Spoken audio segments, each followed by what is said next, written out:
Now, insurance stocks fell sharply last week after starting the year very poorly, rather very strongly. But what are the prospects for this sector?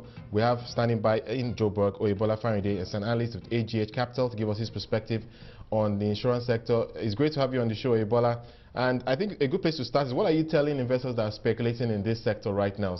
The insurance space has been extremely volatile this year, with very sharp high and low movements.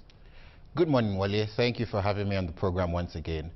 If you ask what we're telling investors, we're telling them to yes, invest in the sector, but open their eyes wide with the positions they take. It's a very volatile sector, and the reason being is very clear. These are small cap stocks with very little, with not very good corporate governance and reporting standards. But you still find a few picks in that sector that are very good, that are well run, that also presents with opportunity. Actually, between the last time we spoke, that was in November, and now, we've seen a lot of activities. We've seen things happen. We've seen major talks start. We've seen some of them collapse. We've seen the activity that we weren't seeing them in terms of price appreciation. But now we've seen that it's right, accompanied with some degree of volatility, and that's where investors need to be careful. There's always a right price for every stock, and that's what they should look out for. All right, so the key word is being selective.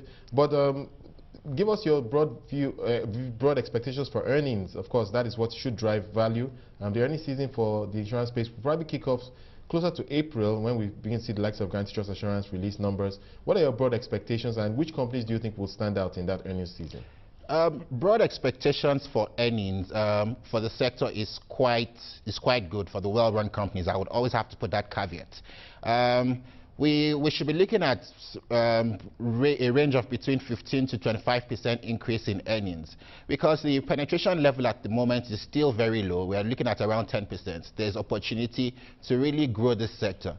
As long as these companies look at their financial position and look at maybe consolidating and merging to form bigger and stronger entities, they are more likely to do better going forward.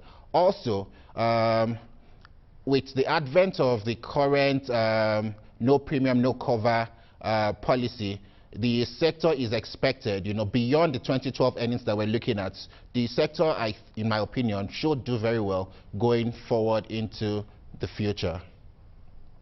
But which companies will stand out? Many people will point to the likes of Guaranty Trust Assurance, Continental Reinsurance, which is like the only local reinsurer. Yeah. Many people are anticipating that they should do well. But what are your thoughts? Yeah, I would take those two as well. I would take Mansard, I'll take Continental Reinsurance. Custodian is also going to be on my list, on the back, and that will be on the back of their merger with Crusader. These companies seem to have consistently, over the past 4 or 5 years, done very well in the market, and they've been transparent. They've not had the issue of delayed reporting.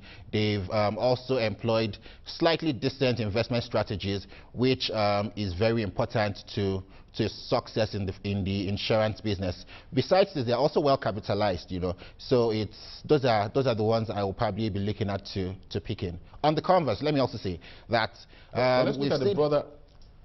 Yes, Wale. Okay, go ahead. Sorry, yes, I was also going to say, well, if I want to look at what I would pick, I probably would also be looking at what I would want to short in the sector.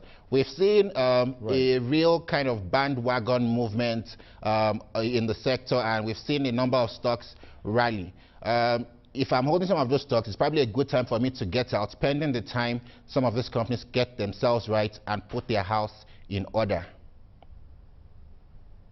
Okay, I mean, it's quite clear that the market has moved, or rather the investors have really piled up some of those shares. Like of Intercontinental Wapip, up almost 150, well, in fact, over 150% gains from year to date. So that's really staggering returns. But yes, how do I play this sector? You've already alluded to it to some extent. You think we should begin to short some, but if I was going to create a portfolio and overweight insurance stocks, which specific companies should I be adding to my portfolio at this stage? I would overweight Mansard. I would overweight Continental Re and Custodian for the reasons that stated previously.